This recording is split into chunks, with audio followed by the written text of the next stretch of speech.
खुलुमबाय रायजोफोर दिनैनि गोदान भिडिअ बयखौबो बरायबाय दासिमनि माखासे गोनां खौरांफोर लानानै फैदों नोंथांमोना भिडिअखौ जोबजासिम नायलांदो आरो भिडिअखौ मोजां मोनोब्ला अन्नानै मोनसे लाइक खालामदो आरो सानफ्रोमबोनि खौरां लानो थाखाय चेनेलखौ साबस्क्राइब खालामनानै बेल आइकनखौबो अलाव होनानै लादो अब्ला दासिमनि खौरांफोरा फारियै मेट्रिक आनजादनि सोंलुआव एपीएससी यूपीएससी आनजादनि सोंलु जानानै थांनाय मेट्रिक आनजादनि समाज बिगियान आयदानि सोंथि बिलाइनि सायाव दुलाराय बर' फरायसा आफादनि गोख्रों अजद मैया दुलाराय बर' फरायसा आफादनि गाहाय मावख' बड'फा हाउसआव खौरांगिरि मेल खुंनानै जानानै थांनाय मेट्रिक आनजादनि समाज बिगियान आयदानि सोंथि बिलाइनि सायाव गोख्रों अजद दैखांदों एबसुआ बे बारनि आनजादाव समाज बिगियान आयदानि सोंथिफोरा आलादायै फैदों जिखौ थाखो 10नि फरायसाफोरा फिन्नाय होनो हाया जाय सोंलुफोरनि फिन्नायखौ 10 थाखोआव फरायनानै मोनाखै अब्ला माबोरै बबेनिफ्राय फिन्नाय होगोन मख'नो गोनांदि जाय सोंलुफोरा एपीएससी यूपीएससी आनजादावसो फैयो अब्ला थाखो 10नि फरायसाफोरा माबोरै होनो हागोन फिन्नायखौ जेराव फरायसाफोरा फिन्नाय नागिरना मोनाखै बे जेंनाखौ लानानै दुलाराय बर' फरायसा आफादा खुगा बेखेवदों गोबां फरायसाफोरनि आरो बिमा बिफानिफ्राय अजद मोननानै एबसुआ खौरांगिरि मेलनि गेजेरजों गोख्रोङै अजद दैखांदों बेबादि गोरा सोंलुनि थाखाय फरायसाफोरा जेन पास जानायनिफ्राय जानगाराव थानो गोनां जाया बेनि थाखाय आसाम सरकार आसाम स्टेट एडुकेशन बोर्डखौ गले गले खावलायगोन होनना खोथा होदों फरायसा आफादा फैगौ बीटीसी बिसायख'थिखौ लानानै बीटीसीआव मोनफ्रोमबो दोलोआनो नारा नाथायै मानसि बोनाय खामानिखौ मावगासिनो बीटीसीआव बीपीएफ आरो यूपीपीएलजों लोगोसे बीजेपीआबो उनफिननानै थायाखै मानसि बोनायाव बनरगांव ब्लक बीपीएफनि लोगो आफादगिरि मदनलाल ब्रह्म चौधुरीजों लोगोसे गोबां बीपीएफनि दैदेनगिरिफोर गासै 50 सा बीजेपी दोलोआव जयनिं जाहैनायखौ नुनो मोन्दों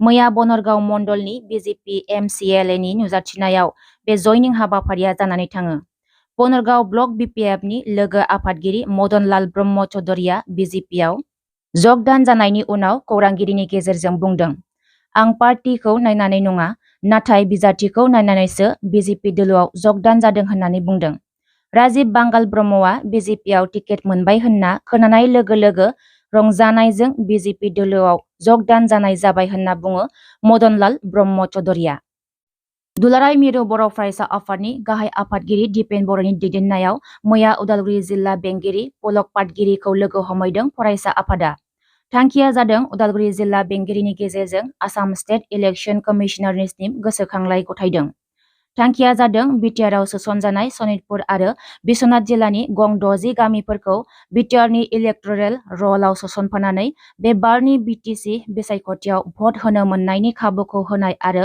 थांनाय 21 सेप्तेम्बर 2024 मायथाइयाव डक्टर हिमन्त बिश्व शर्माजों सावरायनानै थांखि लाखानाय बादियै 39 डिपार्टमेन्टनि खाबुफोरखौ गोदानै सोसनजानाय सनितपुर आरो बिश्वनाथ जिल्लानि गामिफोराव मावफुंनाय बेफोर आयदाफोरनि सायाव गोसोखां बिलाइखौ होनाय जादों होनना मोनथिनो मोन्दों गोसोखांलाय गथायनायाव बाहागो लादोंमोन मिरु एबसुनि गाहाय आफादगिरिजों लोगोसे बुंथिगिरि अमित नार्जारी सुबुं फोनांजाब नेहाथारि राजेश बसुमतारी सनितपुर जिल्ला बिश्वनाथ जिल्ला एबसुनि बोसोनगिरि आफादगिरिजों लोगोसे उदालगुरि जिल्ला एबसुनि आफादगिरि आरो लोगो गाहाय नेहाथारिखौबो बाहागो लानायखौ नुनो मोन्दों उदालगुरि जिल्ला डिमाकुसि मडेल फरायसालियाव गोदानै फोरोंगिरि थाग्रा खथा लुफुंनो थाखाय अन्थाइ खाम्फा गायसनदों आसाम आयेन आफादनि बुंथिगिरि बिश्वजित दैमारिया बे फोरोंगिरि थाग्रा खथाखौ गासै 1 कौटि रां खरसा खालामनानै लुफुंनाय जागोन होनना फोसावदों बुंथिगिरि बिश्वजित दैमारिया फोरोंगिरिफोरनि थानाया जुदि फरायसालि केम्पासावनो जायोब्ला बेवहाय सोलोंथाइनि मोनसे मोजां आबहावा जागोन होनना बुंदों बुंथिगिरि बिश्वजित दैमारिया यूएसडीएमनि चेन्सेलर महबूबुल हकखौ सिग्रोमनो थांदोंमोन नाथाय उल्टा पुलिसखौसो सिग्रोमबाय महबूबुल हकनि पार्सनेल सिकिउरिटिया मैया महबूबुल हकजों लोगोसे सासे फोरोंगिरि नुमान आहमेदखौ गुवाहाटीनि दिसपुर थानायाव लानानै थाङो साननैसो आगोलनिफ्रायनो चेन्सेलर महबूबुल हकनि सायाव आनजादखौ लानानै आरो रां जाख्ल'नायनि अजदजों महबूबुल हकनि सायाव नायबिजिरनाया जागासिनोमोन मैयानि समाव आसाम पुलिसनि हान्जाया महबूबुल हकखौ तालासि लानो थांदोंमोन नाथाय उल्टा पुलिसनि हान्जाखौसो तालासि लाबाय हकनि पार्सनेल सिकिउरिटिया आसामाव नंखाय ट्रेडिंनि मुङाव रां जाख्ल'नाया दासिमबो जोबाखै चिन्मय दास मुंनि सुबुङा नंखाय ट्रेडिंनि मुङाव 50 कौटि रां लुथिनायनि अजद गुवाहाटी रानीनगर ओनसोलाव गोबां सुबुंफोरनिफ्राय रां लादोंमोन चिन्मय दास मुंनि सुबुङा गोबां सुबुंफोरखौ थगायनानै लुब दिन्थिनानै डाबल इनकाम खालामनायनि मुङाव लाख लाख रां लादोंमोन। जेब्ला गोबां सुबुंफोरा रांखौ बिफिनदोंमोन अब्ला धुमखि होनानै रायना हरो। चिन्मय दासनि नखरनि गासैबो बे नंखाय खामानियाव लोब्बा दं होनना अजद ओंखारदों। गुवाहाटी रानीनगरनि रायजो राजाया दुथां चिन्मय दासनि हेंथायै गसर थिसनदोंमोन। दायो पुलिसनि आखायाव चिन्मय दासआ। बारग' BLTनि कामान्डार अजय ब्रह्मआ UPPL राजखान्थियारि दोलोआव जयेन जानानै बुंदों, आं आर्मियाव साख्रि मावनाय समावनो साख्रि नागारनानै BLTआव जयेन जादों। बिथाङा मा बुंदों फै खोनासंनि। आं सासे धुबुरी डिस्ट्रिक्टनि सासे कामान्डारमोन, आं सासे इन्सट्राक्टर। जोङो साब्रैसो दंमोन इन्सट्राक्टराव, गासिबो थैजोब्बाय। सोरबा बोरायनानै थैबाय, सोरबा गुलिजों थैबाय, सोरबा बमाजों थैबाय। जों BLTनि आरो आं सासे आर्मिनिसोमोन। साख्रि गारना फैदों आङो। BLTआव जयेन जादों आङो। आंखौ लांफैदों, हाग्रामायानो लांफैदों न'आव फैनानै। आं जयेन जादों, थांनानै जोङो आं बहुद मानसि माबाखौ 1 मासनि गेजेराव आङो 40 जन बिदिनो 3 माससिम आं बिदिनो 200 जन खरि बारहोयोमोन आरो 3 मासनि गेजेराव। ट्रेनिं पास खालामना हगार हरो आं बिजों लोगोसे आं निजे हाथियार दैफादोंमोन। बिनि उनाव 2003आव BTC सुक्ति जाबाय, सारेन्डार होबाय, ज' जाबाय थाबाय। बिदिनो थाबाय थायो बयजोंबो लोगो दोगो जोंनो।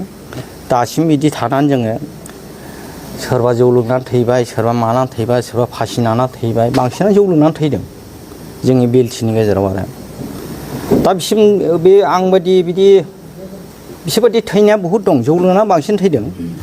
खिन्थु दानि बे समस्यायाव जे प्रमद बर' सारा जे दैदेनदों, हाग्रामानि साराव जेसेबां माबा दङ, खुनु मानसिया खुनु माबा जायाखै।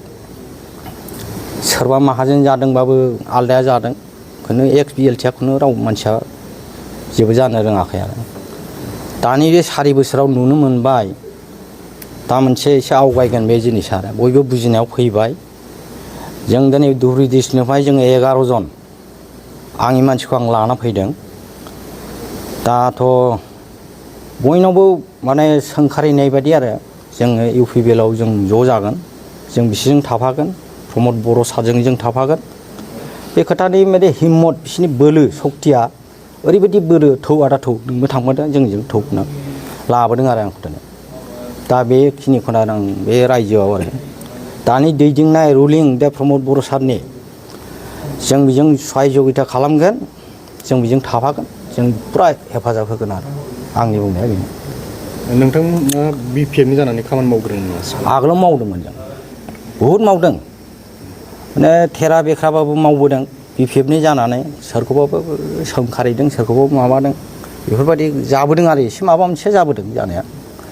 खिन्थु बेफोरबायदि नङा आरो दानि माबा समस्याथ' बिदि थाना।